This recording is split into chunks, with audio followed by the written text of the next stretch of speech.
महाराष्ट्र में औरंगजेब की कब्र को लेकर पिछले कुछ दिनों से चल रहे विवाद ने सोमवार को हिंसक रूप ले लिया। नागपुर के महल इलाके में सोमवार शाम दो गुटों के बीच हिंसक झड़प हो गई। दोनों पक्षों ने एक दूसरे पर पत्थर फेंके, इलाके में आगजनी की और वाहनों में तोड़फोड़ करते देखे गए। इतना ही नहीं, कुछ लोगों ने पुलिस की टीम पर भी हमला कर दिया। इस हमले में एक वरिष्ठ पुलिस अधिकारी सहित कई पुलिसकर्मी घायल हो गए। नागपुर के डिप्टी कमिश्नर निकेतन कदम पर कथित तौर पर भीड़ ने कुल्हाड़ी से हमला किया। इससे उनके हाथ में गंभीर चोट आई। इसके अलावा दोनों पक्षों के बीच हुए पथराव में 8 से 10 पुलिसकर्मी घायल हो गए। 4 फायर ब्रिगेड कर्मी भी घायल बताए जा रहे हैं। इस मामले में पुलिस ने रात भर चलाए गए तलाशी अभियान में अब तक 30 संदिग्धों को गिरफ्तार किया है। उप मुख्यमंत्री एकनाथ शिंदे ने कहा कि न तो औरंगजेब का महिमा मंडन बर्दाश्त किया जाएगा और न ही हिंसा।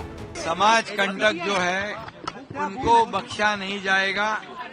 जो भी समाज कंटक जिन्होंने पुलिस पर हमला किया है, आम जनता के ऊपर हमला किया है, माँ बहनों पर अत्याचार किया है, पेट्रोल बम फेंके हैं, पत्थर फेंके हैं, हथियार से हमला किया है, उनको बिल्कुल महाराष्ट्र में बिल्कुल माफ नहीं किया जाएगा। हमारी महाराष्ट्र सरकार की भूमिका है या महाराष्ट्र में अमन शांति कायम बनाए रखने का काम है।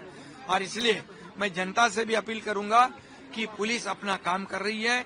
पुलिस सख्ती से गुनाहगारों को जो समाज कंटक है उनसे पेश कर आएगी, उनको कड़ी कार्रवाई करेगी। लेकिन पुलिस को भी जनता ने सहयोग करना चाहिए, यह भी हमारी अपील है। पैटर्न उनके ऊपर कुछ कार्रवाई की जाएगी। अबू आजमी को तो निलंबित कर दिया है। दोबारा ऐसी नौबत न आए, ऐसा काम वो न करे। और औरंगजेब का समर्थन इस महाराष्ट्र में कोई सहन नहीं करेगा। उसका महिमा मंडल कोई सहन करेगा नहीं। ये औरंगजेब, ये छत्रपति शिवाजी महाराज, छत्रपति संभाजी महाराज और हमारे देश का दुश्मन था। वो देशद्रोही था, ये जुल्मी आक्रमणकारी था, माँ बहनों पर अत्याचार करने वाला था, मंदिरों को तोड़ने वाला था और छत्रपति संभाजी महाराज पर अन्याय अत्याचार करने वाला था। ये महाक्रूर कर्मा था और इसलिए उसको बिल्कुल उसका समर्थन जो भी करे उसको बख्शा नहीं जाएगा।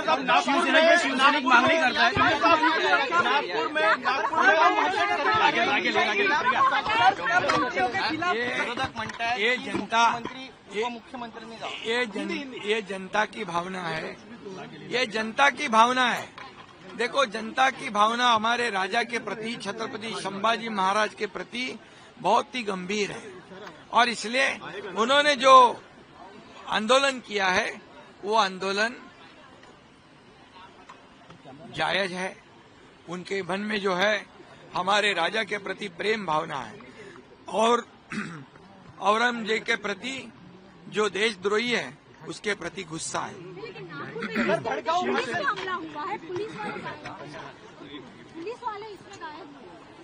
पुलिस पे हमला हुआ है, पुलिस पे हमला हुआ है, सोची समझी। देखिए, ये पुलिस पर हमला करना, पेट्रोल बम फेंकना, पत्थर फेंकना, हथियार से हमला करना, पुलिस के ऊपर हमला करना, फायर ब्रिगेड के ऊपर हमला करना, ये सोची समझी साजिश है।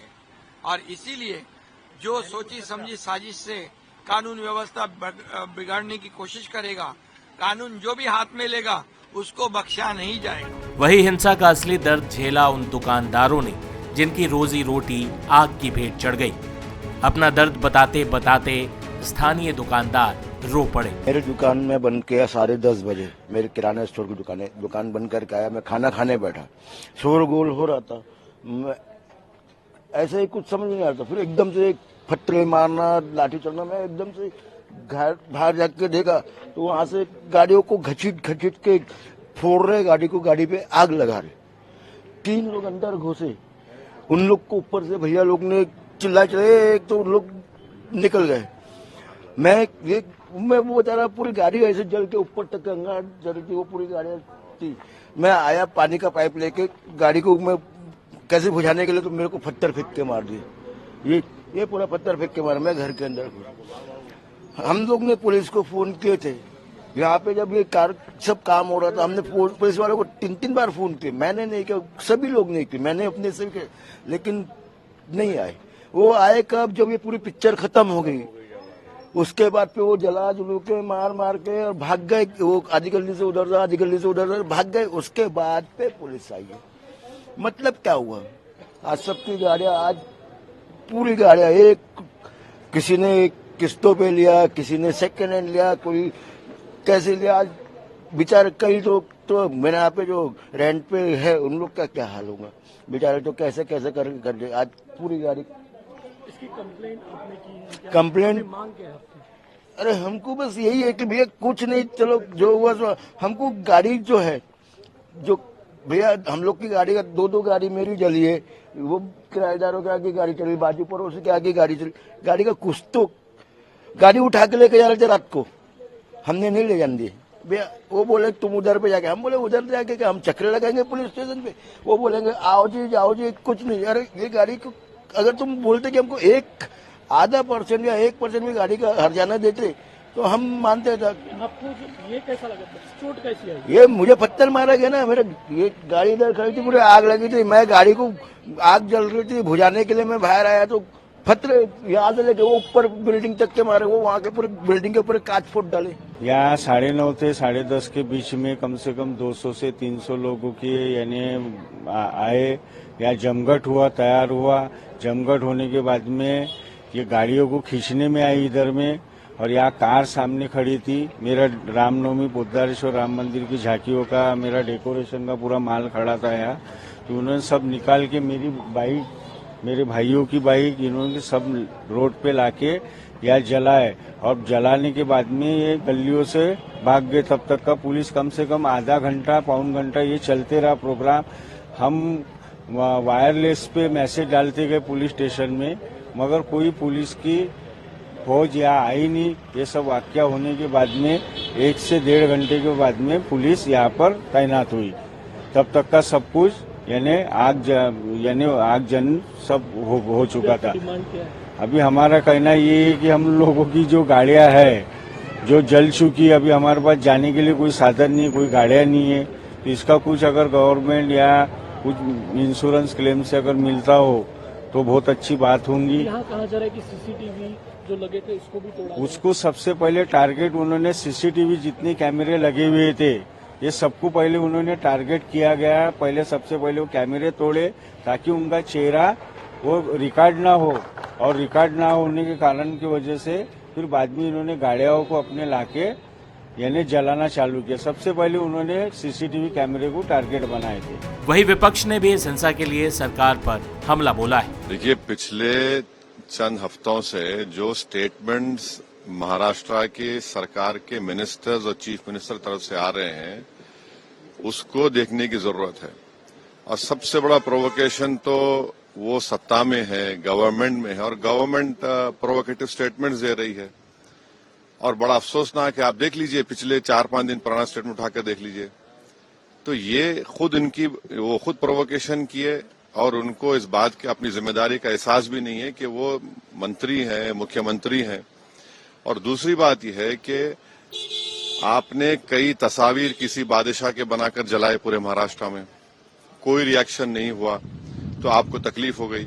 तो आपने क्या किया कि कुरान की जो आयतें हैं, जो वर्सेस हैं कुरान के, जो एक कपड़े पर लिखी जाती हैं, उसको आपने जलाया। और जब ये हरकत हो रही थी तो उसी वक्त जाकर मुकामी वहां के जो मुसलमान और हिंदू लोग थे जाकर कंप्लेन किए डीसीपी को कि इसको रुकवाइए। देखिए ये जो कपड़ा है जिसपे कुरान करीम के आयतें लिखी हैं, वर्सेस लिखी है, मत करिए। जलाया गया, एक्शन नहीं लिए।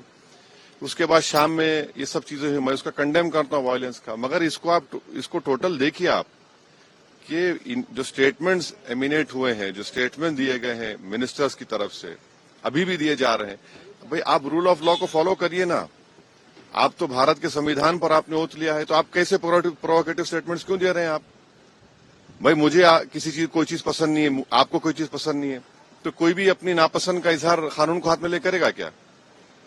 ये देखने की जरूरत है। तो ये बहुत गलत हो रहा है, सरकार की जिम्मेदारी है, ये सरकार की गलती है, इंटेलिजेंस की फेलियर है। उस जगह जहां से महाराष्ट्र के मुख्यमंत्री आते हैं, और ये जो वायलेंस हुआ है हमारे केंद्र मंत्री के घर के करीब है पूरा, ये बड़ी गलत बात हो रही है। एकनाथ शिंदे कह रहे हैं कि अब हो गया, अब हो गया। फडणवीस साहब ने कहा है कि ये बहुत रिग्रेटेबल है, बहुत दुख की बात है कि स्टेट एक्सचेकर से औरंगजेब के कब्र की देखभाल करनी पड़ती है। आप सत्ता में हैं, आपके जो आइडियोलॉजी है उसको बाजू रखिए।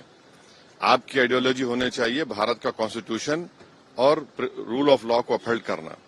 6 दिसंबर 1992 को क्या हुआ और उसके बाद सुप्रीम कोर्ट ने उसको एग्रीगेस एक्ट कहा है, तो आप देख लीजिए। हुकूमत आपकी है, मंत्री आप हैं, रूल ऑफ लॉ आपको फॉलो करना है और आपको कॉन्स्टिट्यूशन के लिहाज से अपनी हुकूमत चलाना है। जिस तरीके से लॉ एंड ऑर्डर कोलैप्स हुआ है महाराष्ट्र में और देवेंद्र फडणवीस जी के होम मिनिस्टर होने के बावजूद दिखाई दे रहा है कि ये एजेंडा तहत वायलेंस हुआ है। इतने दिनों तक बार बार इसको एक मुद्दा बनाकर विवाद खड़ा कर ये लोग जो अपनी राजनीति करते हैं वो आज जनता के सामने आया है। खुद नितिन गडकरी जी ने कल रात को एक वीडियो अपील की थी कि नागपुर कभी ऐसा शहर ही नहीं था जहां पे इस तरीके का विवाद हो। नितिन गडकरी जी वहां का नेतृत्व करते हैं, देवेंद्र फडणवीस वहां से आते हैं और उनके कॉन्स्टिट्यूएंसी भी वही है, और उधर इस तरीके के दंगे भड़कना ये कहां तक सही है। यानी एक सोची समझी राजनीति रणनीति बनाई गई महाराष्ट्र को आग में झोंकने के लिए। जैसे महाराष्ट्र के जो युवा आपसे रोजगार देख रहे हैं, ढूंढ रहे हैं, वो उनका ध्यान भटक जाए इसको लेकर, हिंदू मुसलमान को लेकर। जो आपसे महिलाएं उम्मीद कर रही हैं कि आप लॉ एंड ऑर्डर की व्यवस्था देखेंगे, उससे ध्यान भटकाकर, जो महाराष्ट्र में डेट बर्डन बढ़ता जा रहा है उससे ध्यान भटकाने के लिए, और बिजनेसेस एक अनस्टेबल एनवायरनमेंट में बिजनेसेस को भगाने के लिए हमारे राज्य से, या हमारे राज्य के खिलाफ जो राजनीति दिल्ली से हो रही है, ये हमें बर्दाश्त नहीं है। कुल मिलाकर नागपुर में क्या ये हिंसा प्रायोजित थी? क्या पहले से ही इसका प्लान बनाया जा चुका था? बड़ी संख्या में हथियार और पत्थर कैसे इकट्ठा हुए? ऐसे कई सवाल हैं जिनका जवाब पुलिस ढूंढ रही है।